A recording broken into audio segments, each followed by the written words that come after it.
하나님께서 우리와 함께 하십니다. 아멘. 1층에 계시는 분, 또 댁에서 피치 못하여 타의 장소에서 예배 드리시는 분, 모두를 축복합니다. 아멘.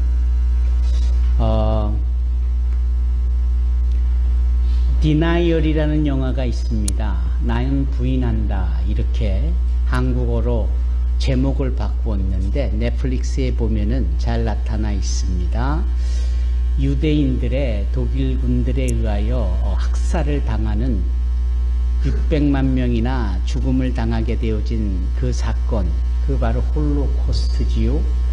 이 홀로코스트에 대해서 다루고 있습니다. 그런데 이 홀로코스트에 대해서 부인하는 사람이 나오는 거예요.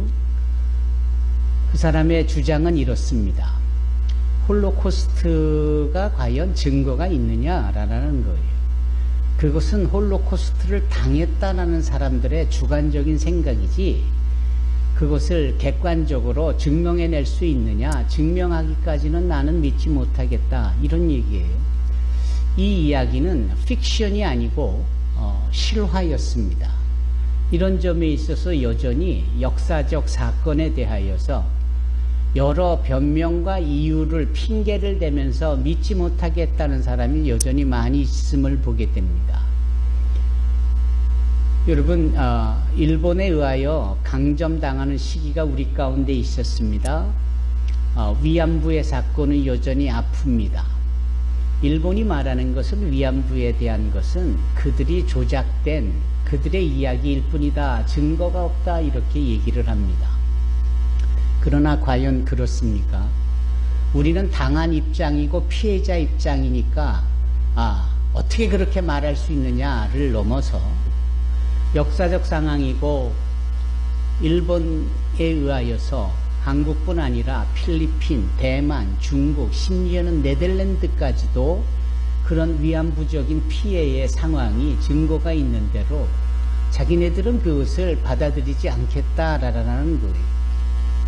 이제 그렇게 이야기를 하는 걸 보면은 성경에 대한 이야기에 대해서도 많은 사람들이 못 믿겠다, 우리는 안 믿어진다, 증거가 어디 있느냐, 다 예수를 믿는 사람들에 의해서 기록되어져 있는 말씀이니 자기네들끼리 그렇게 기록했을 뿐이지 예수를 믿지 않는 우리 입장에서 보면 그게 안 믿어진다, 증거를 내봐라, 뭐 이런 식의 논리겠지요. 그러나 모든 성경은 성령에 의하여서 하나님의 감동에 의하여서 기록되어진 것이고 주님을 경험한 자들에 의하여서 친히 기록되어져 있는 겁니다. 그 중에 하나가 바로 이 사도 바울이 기록한 서신서지요. 신약 성경에 많이 장식되어져 있는 서신서는 소위 사도 바울이 그가 바울이 되기 전 사울이라는 이름으로 세상적 야망과 욕심과 출세욕에 불타올랐던 상황에서 원하지 않았고 기대하지도 않았고 생각지도 못했던 사건을 맞닥뜨리잖아요. 그게 다마스커스, 소위 다메섹으로 가는 도중에 부활하신 주님을 만나 뵈었고 그분의 음성을 듣게 되어지면서 그가 송두리째 인생이 바뀌어지지 않습니까?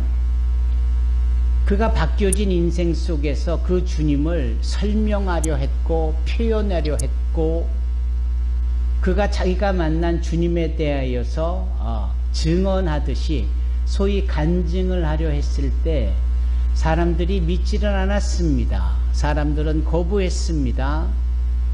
하루아침에 정반대 입장에 서버린 이 사울 곧 바울에 대하여서 누구도 환영하지 않았고 오히려 죽이려 들었고 그런 그였기에 그가 아라비아 광야로 가게 되어집니다. 그 아라비아 광야에서 오랜 기간을 집거를 하게 되고 심지어는 자신의 고향인 다소에 가서도 7년여 이상을 집거를 합니다. 이 집거라함은 소위 두문불출하며 자신의 있는 공간에서 모습을 드러내지 않는 것이겠지요. 그러면 바울은 그때 도대체 뭘 하고 있었을까요? 자신이 만난 주님을 증거하고 전할 때 너무나도 주관적인 자기의 생각에 사람들이 증거를 내봐라 믿지 않고 손사래를 치는 그들 앞에 좀 더 객관성 있게, 좀 더 분명하게 그 부활하신 주님이 진정 그리스도이실 수밖에 없음을, 그분이 하나님에 의하여 기름 부음을 받은 메사야, 메시아, 우리를 죄에서 구원할 자이라는 사실을 그는 조문조문 기록하고 그 부분을 객관화하고 그 부분을 글로서 표현하기 시작을 한 것이지요. 그런 그가 그렇게 자신이 표현하는 소위 기독론에 대하여서, 본인이 언급하게 되어진 기독교에 대하여서 그는 또한 이론뿐만 아니라 그러한 주님을 실체적인 사역과 삶 속에서 움직여지는 이런 동선에서 주님을 만나고 수많은 기사와 이적과 또한 역사들을 몸소 경험을 합니다. 그리고 그것이 자신에게 맞춰진 기사와 이적과 기적만이 아니라 다른 사람들에게, 예를 들면 귀신 들린 자들에게 귀신을 내어 쫓음으로, 그렇죠? 병 걸린 자들의 병을 치료해 주므로, 심지어는 난간에서 졸다가 떨어져 죽은 청년 유두고라는 사람들의 영혼을 살려내시기까지 수많은 사람들 앞에서 객관성 있게 그와 같은 경험치와 그와 같은 일들을 나타내 보입니다. 그런 바울의 그 위대한 증언은 글로서 표현되기 시작하는데, 그 표현되기 시작한 글이 그가 주님을 만난 소위 다메섹 도상에서 주님을 만나고 얼추 25년 또는 30년 터울이 되어지는 그 시점에서 기록을 하게 돼요. 그러니까 광야에서 소위 체계를 갖추고 기승전결에 따른 주님이 누구신지, 그분이 왜 우리의 구세주이신지, 하나님께서 그 구세주 예수를 우리에게 이 시점에서 왜 보내셨으며 그 주님을 만나고 믿으면 어떻게 되는지에 대하여서 소위 이 크리스톨로지, 기독론을 완성시키는 겁니다. 그 기독론을 완성시키고 나서 그가 선포하기 시작을 하는 첫 책이 데살로니가 전서예요. 데살로니가 후서예요. 갈라디아서예요. 그리고 오늘 우리 서희가 읽은 본문 빌립보서도 그 중에 하나입니다. 그러니까 이 빌립보서를 보면은 누구도 아니다 라고 부인할 수가 없는 겁니다. There is no one who can speak as denied. 부인할 수 없다라는 거예요. 사랑하는 성도 여러분, 이 말씀은 철저하게 하나님의 성령의 감동으로 되어졌을 뿐만 아니라 한 사람의 실체적인 경험과 체험 속에서, 그리고 많은 사람들 앞에서 객관성 있게 보여진 사건들을 집대성하고, 그래서 시간과 공간을 초월한 2024년을 사는 우리에게 고스란히 이 말씀이 선포되고 있는 겁니다. 따라서 이 말씀을 듣는 우리가 아니다, 증거를 보여다오, 나는 못 믿겠다 할 수 없는 겁니다. 더 이상 어떻게 뭘 더 증거하고, 더 이상 어떻게 무슨 증명이 필요하고, 2000년 이상의 역사 속에 이 말씀으로 수많은 영혼들이 예수를 믿고 구원의 자리에 섰으며, 이 기독교가 세상 문화에 기독교 문화로, 기독교 세계관으로 2000년 동안에 더 많은 주의 제자들을 발굴해 나고 양성해 나가며 곳곳에 교회가 세워지며 주를 믿는 자들이 천국을 향하여 나아가는 이 역사적 상황 앞에 나는 못 믿겠으니 나에게 증거를 보여달라 말할 수 없는 거예요.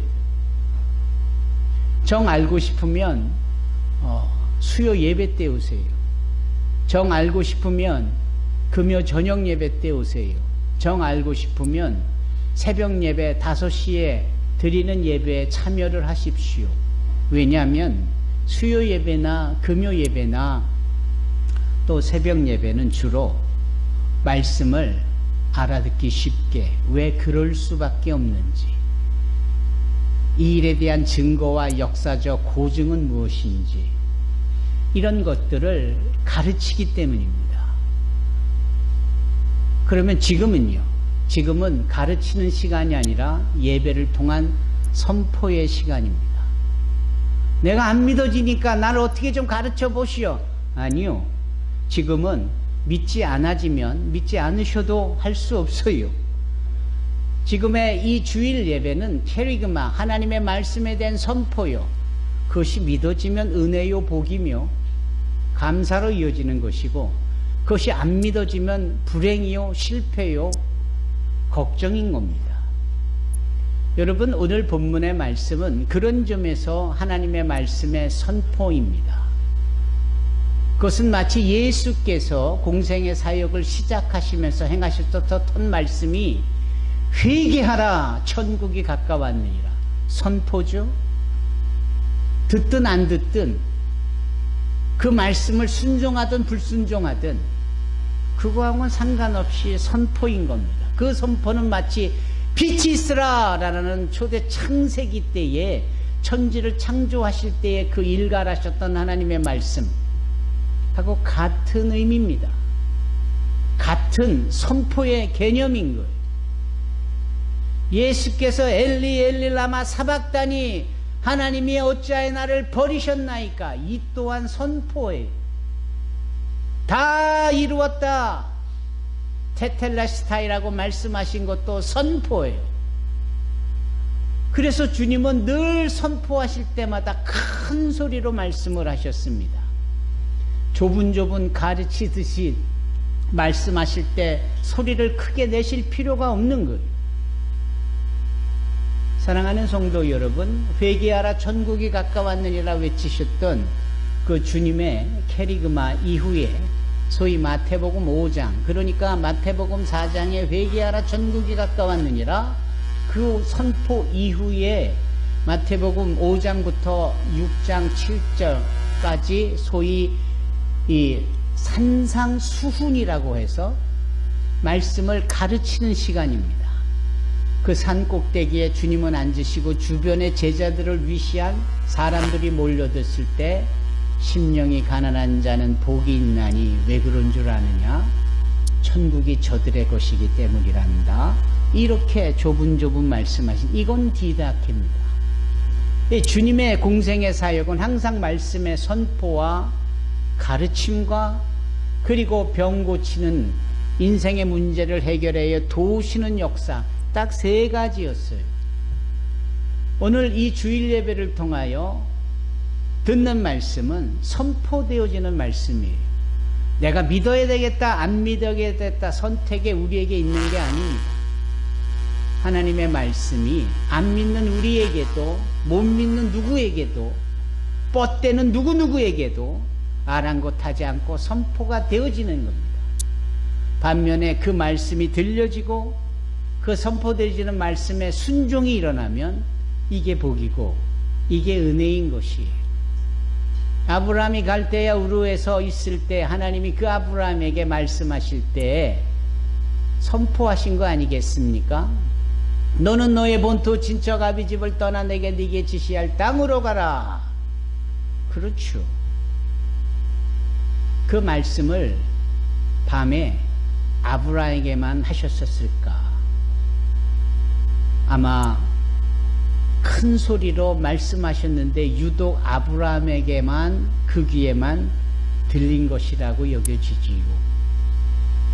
왜냐하면 사도행전 7장에 따르면 하나님께서 스데반 집사의 입을 통하여 말씀하시는데 안 들으려고 뻗대는 자들이 소리를 내며 소동을 피우다가, 그래도 그 말씀이 물리적인 소리가 아니요 양심을 후벼파는 하나님의 음성이다 보니까 피할 수 없는 그들은 어떻게 해요? 귀를 막는 것까지도 해결이 안 되자 돌을 들어서 그 하나님의 음성을, 말씀을 전하는 스데반을 돌로 쳐 죽여버리잖아요. 이런 이야기를 우리가 유심히 살펴보면 주님의 말씀이 내 귀에 들리고 주님의 말씀이 내 마음에 어떠한 터치, 어떠한 이런 감동, 감화가 이어져 있게 되어진다는 사실은 대단히 복된 일이고 주님의 음성이 내 귀에 들린다라는 거예요. 주의 음성이 내가 들으니 나를 사랑한다는 말일세. 아멘. 여러분, 이와 같은 은혜가 오늘 이 시간 저와 여러분들에게 있기를 바랍니다. 이런 말씀 속에서 뭐라고 오늘 본문에 성경에 우리에게 선포되고 있느냐라는 거죠. 그 말씀은 다름 아닌 너희 안에 이 마음을 품으라 라는 말씀입니다. 글쎄요, 생각해 볼게요. 글쎄요, 아직은요, 그러시던가. 여기 말씀은 품으라, 명령을 하시는 거예요. 반드시 품어낼 수밖에 없는. 피조물인 우리가 창조주이신 하나님의 말씀에 아멘 하고 순종할 수밖에 없어야 되겠지요. 예, 여러분 안에 주님의 마음을 품으시기를 바랍니다. 그리스도의 마음을 품으시기를 바랍니다. 그러면 이 그리스도의 마음은 어떤 마음이셨을까요? 이 그리스도의 마음은 당신이 하나님이신데, 예, 여기서 하나님이라는 이 하나님은 다소 우리가 여전히 이해하기 어려운 구조의 하나님이에요. 우리는 소위 삼위일체 하나님으로서 하나님이 세 분이신데 세 분이신 이분이 하나이시다. 한 분이시면서 세 분. 이렇게 역할만 다른 것이 아니라 아예 본질이, 엔티티가 달라요. 그래서 성부 하나님, 성자 예수님, 성령 하나님.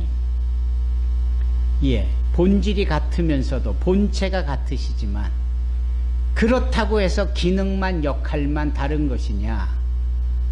아주 오래전 초등학교, 국민학교 시절 그 주일학교 반사가 이렇게 말씀한 게 기억이 나요. 이 부분이 이해하기가 어려우니까 아버지가 집에서는 아버지인데 직장에서는 사장님이고 교회에 가면은 장로님이고 한 사람인데 이렇게 다르지 않느냐.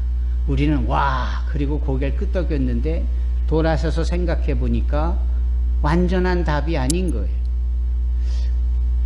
그 아버지가 집에 있을 때는 아버지인 거 맞지만 회사에 있을 땐 사장님인 거 맞지만 회사에 있는 동안에는 집에는 안 계실 수밖에 없는 거 아닌가? 아무리 교회 장로님이라고 해도 교회 장로로 교회에 계실 동안 집에도 회사에도 없는 이 제한성, 어쩔 수 없는 한계는 뭘로 설명이 될까? 우리 하나님이 그러신 분이신가? 아니라는 거죠. 결국은 참 어려운 부분이다.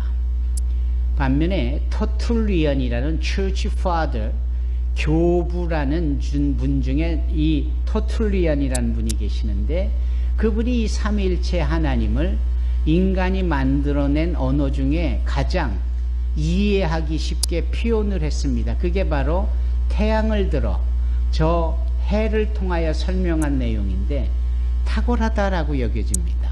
왜냐하면 지금 빛이 환하게 비치는 것, 그것은 저 하늘에 태양이 있기 때문이요. 그 태양을 우리가 하나님으로 보자라는 거예요. 그런데 태양으로 인하여서 온 세상에 빛이 환하게 비춰진 이 빛 또한 태양인데 이 빛은 태양으로 인하여 우리에게 주어진, 태양은 여전히 거기 있어도 빛으로 우리 가운데 그 존재를 나타내고 우리의 앞길을 환하게 비추는, 그래서 이 빛을 예수님으로 볼 수 있겠다. 이게 터툴리안의 가르침이에요. 그런데 이 해가 뜨면 따뜻하잖아요. 뜨겁잖아요. 그 뜨거운 따뜻한 열은 보이지 않지만 느껴지잖아요. 이 태양으로 말미암은, 이 빛으로 말미암은 이 열은 성령 하나님으로 보면 어떨까? 탁월해요. 아마도 우리의 인간들의 언어로 삼위일체, 트리니티, 즉 Try in one, one in three, 이 삼위일체 하나님을 설명하기에 이보다 더 탁월한 설명은 지금까지 없었던 것 같습니다. 글쎄 앞으로도 없지 않을까. 다만 이 삼위일체 하나님의 그 역사는 모든 것을 소위 기획하고 주관하시는 것이고, 그런 부분들에 있어서 역사의 주체는 바로 성자 예수님이시고, 그 성자 예수님의 그 주체로서의 에너지가 되는 분은 성령 하나님이시고, 따라서 우리가 지난 새벽에 읽었던 잠언 8장에 따르면 그 태초의 지혜로 인하여 천지가 창조되어졌을 때 창조의 큰 블루프린트, 기획과 플랜, 계획은 하나님의 몫이고 그것을 행하시겠다 결정하는 분이시라면 그것이 실체로서 주관자가 되는, 즉 우리 하나님이 시행사시라면 시공사는 예수님은 아니셨을까. 그래서 말씀으로 빛이 있으라 실체적인 접촉이 있게 되어지고, 그것이 있기까지 수면에 운행하시며 그 모든 계획을 시작토록 그 실체의 힘이 나타내도록 하는 것은 성령 하나님이시고, 그런데 이 세 분의 역사가 여기 고스란히 자신의 연구와 그리고 경험치와 그리고 성령의 허락 속에 선포되어져 기록되어진 말씀이 이 빌립보서 오늘 본문인 거예요. 그리고는 이 바울이 이런 모든 계획과 실행과 진행과 완성 모든 것을 한 단어 그리스도의 마음으로 표현한 겁니다. 이 그리스도의 마음을 우리 안에 품을 때 세상에서 뿔뿔대며 땅만 쳐다보는 그러한 한계적인 존재였던 우리가 세계관이 달라지는 겁니다. 보는 눈이 달라지고 이해하는 차원이 달라지고, 그저 하루살이가 왜 그리 부비되는 줄 아십니까? 여러분, 짧은 삶을 사는 동물일수록 얼마나 예민한지, 잠도 잤다가 바로 깨고 자는 건지 마는 건지 항상 조잘조잘되고 움직이게 되고 부비되고 바쁘게. 거꾸로 삶이 긴 것은 느릿느릿한 것도 있고요, 여유로움이 있는 거예요. 여러분, 우리는 영혼이라는 생명을 알기 전까지, 영원한 생명을 얻기 전까지는 그 인생을 과거에 노세 젊으세 노세 늙어지면 못 노냐니 라는 식으로까지도 설명하면서 이 짧은 인생에 이것도 해보고 저것도 해보고 무슨 젊어서 고생은 사서서 한다라는 표현까지도 해가면서 그 짧은 인생을 어떻게든지 미화하고 희화하려고 많이들 했었습니다. 그러나 보는 눈이, 세계관이, 인생관이 예수로 인하여, 그분의 마음으로 인하여 달라질 때는 영원한 생명을 담아내는 그 부분을 준비하기 이르르고 그것을 살아가면서 누리며 즐길 수가 있는 겁니다. 불이 그리 되어지기를 바랍니다.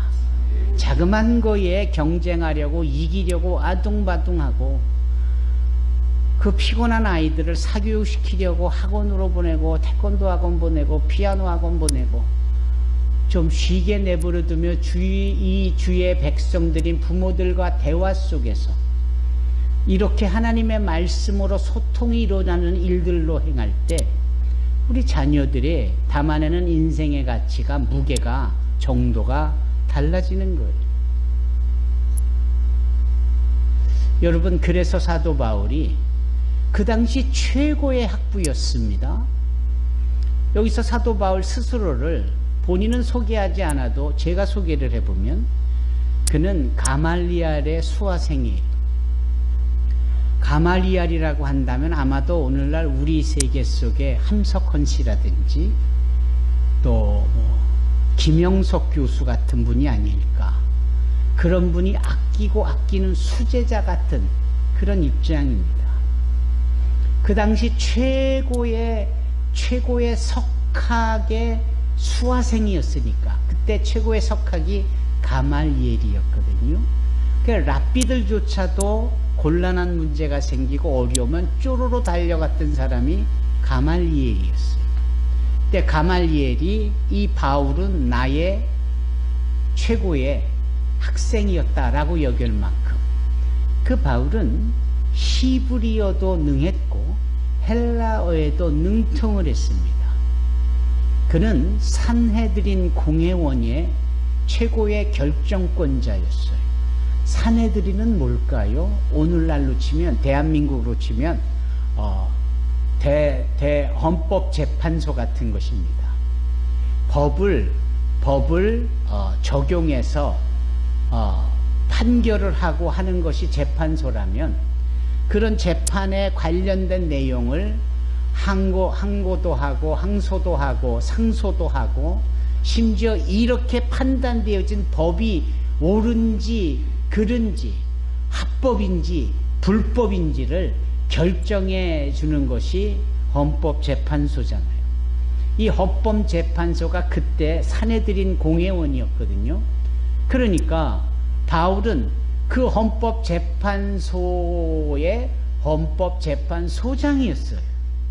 그래서 그가 결정한 대로 사람들이 따르게 되어지므로 아까 사도행전 7장에 그 스데반 집사를 돌로 치라고 마지막 이 사울이 명령을 했기 때문에 사람들이 돌로 쳐 합법적으로 이 스데반을 죽일 수 있었던 겁니다.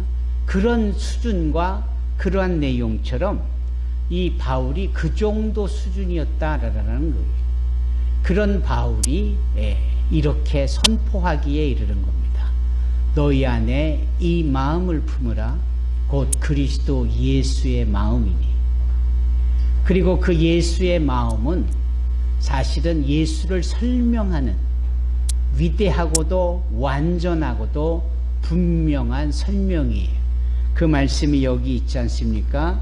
그는, 예수는 근본 본질적으로 하나님과 동일, 이퀄리티, 동일하시다. 하나님과 동등됨을 취할 것으로 받아들이지를 또는 권리 주장을 하지 아니하시고, 거꾸로 주님은 자기를 포기하시고 비워내시고 종의 형체를, 창조주이시나 피조물의 형체를 택하셔서 당신과 나 같은 사람들과 같이 되셨다. 누가? 예수가. 그래서 8절에 사람의 모양으로 나타나사 당신을 더 겸허히 낮추시고 이 낮추시는 것을 어디까지 낮추셨느냐? 누일 곳이 없어서 짐승의 우리에, 그리고 누일 곳이 없어서 짐승의 밥통에, 구유에 누일 만큼, 아무리 가난하고 힘들고 해도 짐승의 밥통에 누워서 자란 그 어떤 사람의 기록을 본 적이 없어요. 들은 적이 없어요. 여러분들은 어떻습니까? 오로지 예수님만 역사적으로 그렇게 누일 곳이 없어서 강보에 쌓여 구유에 누였다. 한눈에 봐도 말씀대로 저분이 구원자 예수임을 알 수 있도록 주님은 그런 정도까지도 내려가시는, 낮아지시는 그런 분이셨다. 심지어는 나중에 보니까 이옥희 집사님, 예수님은 어디까지 낮아지셨느냐? 제자들의 발 밑에 당신이 허리를 굽히시고 무릎을 꿇으시고 제자들의 발을 씻어주시는, 세족해주시는 수준까지도 내려가 주셨다라는 거예요. 천지를 창조하신 창조주께서 피조물인 인간의 몸을 입고 오신 것도 놀라운데 그 인간들보다도 더 낮아지시는 그 내용을 사도 바울이 말하고 있고, 이것이 그리스도의 우리를 위하여 낮아지시려는 그 주님의 마음임을 여기 고백하고 있습니다. 뭐라고 하십니까? 자기를 낮추시고 죽기까지 복종하셨으니 곧 십자가에 죽으심이라. 십자가에서의 죽음은 엄밀히 말하면 자의이지만 엄밀히 말하면 타의예요. 엄밀히 말하면 하나님의 계획이세요. 그 하나님의 계획은 왜일까요?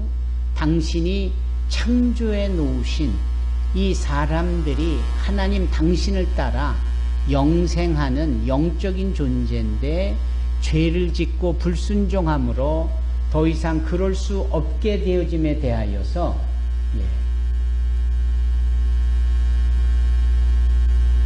이런 점에 있어서 하나님은 그와 같은 자들을 회복시켜 주시려고 계획한 것이 무엇입니까? 구원의 계획이요, 십자가에서의 죽음이에요.